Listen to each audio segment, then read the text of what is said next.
ఆనంద సద్గురు సాయినాథ్ మహారాజ్ కి జై. ఈరోజు శతప్రశ్న సరసంధానం అనే బుక్లో క్వశ్చన్ నెంబర్ 5, దానికి ఆన్సర్ స్వామి వారు ఏమిచ్చారనేది చదవబోతున్నానండి. ప్రశ్న నెంబర్ 5. నేనే సాక్షాత్ భగవంతుడినని, ప్రతి జీవిలో అంతర్యామిగా ఉన్నానని నిరూపించిన సిద్ధారూఢుడైన సాయిబాబా వారిని మానవుడంటారా, దేవుడంటారా? ఇది క్వశ్చన్. స్వామివారు ఇచ్చిన ఆన్సర్: నేను సర్వహృదయ నివాసినని, సర్వవ్యాపినని, ఆధ్యాత్మిక చరిత్రలో ఏ ఆచార్యుడైనా, ఏ పీఠాధిపతి అయినా, ఏ సన్యాసి అయినా లోకానికి ఎలుగెత్తి చాటాడా? లేదు అన్నది నగ్న సత్యం.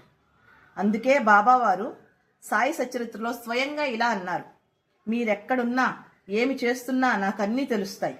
మీరు ఎలాంటి వ్యవహారాలు చేస్తున్నా ఎల్లవేళలా నాకన్నీ స్పష్టంగా తెలుస్తాయి. ఈ విషయాన్ని మీరు సదా జ్ఞాపకం పెట్టుకోండి. నేను మీకు అన్నింటికన్నా ఎంతో సమీపస్తుడను. నేను అందరి హృదయాల్లో ఉంటాను. ఈ దృశ్య ప్రపంచమంతా నా స్వరూపమే. చీమలు, కీటకాలు, పేదవారు, రాజులు అంతా నా వ్యక్త స్వరూపాలే. ఈ స్థావర జంగమాత్మక విశ్వమంతా నా ఆత్మస్వరూపమని బాబా తెలిపారు. ఈ విధంగా సాయిబాబా నేను మీ అంతర్యామినని, సర్వాంతర్యామినని, సర్వవ్యాపకుడనని మాటల్లో కాకుండా చేతలలో నిరూపించిన సన్నివేశాలు సాయి సచరిత్రలో కోకొల్లలుగా ఉన్నాయి. ఇది ఎవరికి సాధ్యం? ఒక్క దేవుడికే సాధ్యం. కాబట్టి సాయిబాబా నడయాడే భగవంతుడు. అంటే స్వామివారు చెప్పింది, బాబా సాక్షాత్తు భగవంతుడు. ఆయన మనం చేసే ప్రతి విషయాన్ని చూస్తున్నారు, ప్రతి ఆలోచనను సాక్షిగా చూస్తున్నారు. అంటే స్వామి ఇవన్నీ మనకి అనుగ్రహ రహస్యంలో కూడా అధ్యాయం నెంబర్ 13లో సాయి వైభవం గురించి రాసినప్పుడు దాంట్లో చెప్పారండి.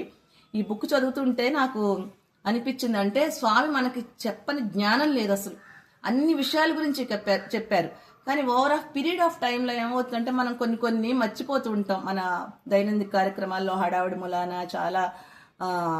చాలా విషయాల మూలాన మనం కొన్ని విషయాలు మర్చిపోతుంటాం.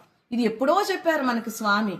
ఈవెన్ అనుగ్రహ రహస్యంలో కూడా చెప్పారు. ఏమంటే, నువ్వు చేసే ప్రతి ఆలోచన బాబా సాక్షిగా చూస్తున్నాడు. నీ ప్రతి భావనను సాక్షిగా గుర్తిస్తున్నారు.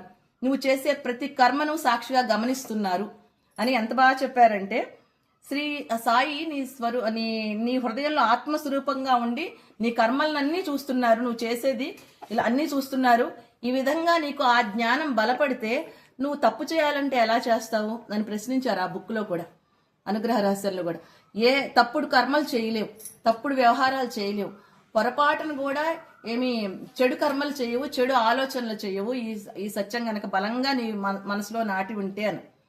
కాబట్టి మనకి ఈ రోజు ఏంటంటే, మన గురువు మనకి ప్రతిదీ గమనిస్తున్నారు, మనని ప్రతిదీ చూస్తున్నారు మనని అని తెలుసుకుంటే, నిజంగా స్వామి ఇచ్చిన జ్ఞానాన్ని మనం కరెక్ట్గా ఉపయోగించుకుంటే ఎంతో గొప్పగా ఉంటాం. మనం నిజంగా చాలా బ్రహ్మాండమైన లైఫ్ని లీడ్ చేయొచ్చు, మోరల్గా ఏంటి అన్ని రకాలుగా కూడా. కాబట్టి ఇంత గొప్ప గురువుని, ఇంత విలక్షణమైన గురువుని మనకు ప్రసాదించిన బాబా వారికి, మన సద్గురువైన రమణానంద మహర్షి వారికి అనేక వేల కృతజ్ఞతలు తెలుపుకుంటూ జై గురు రమణానంద.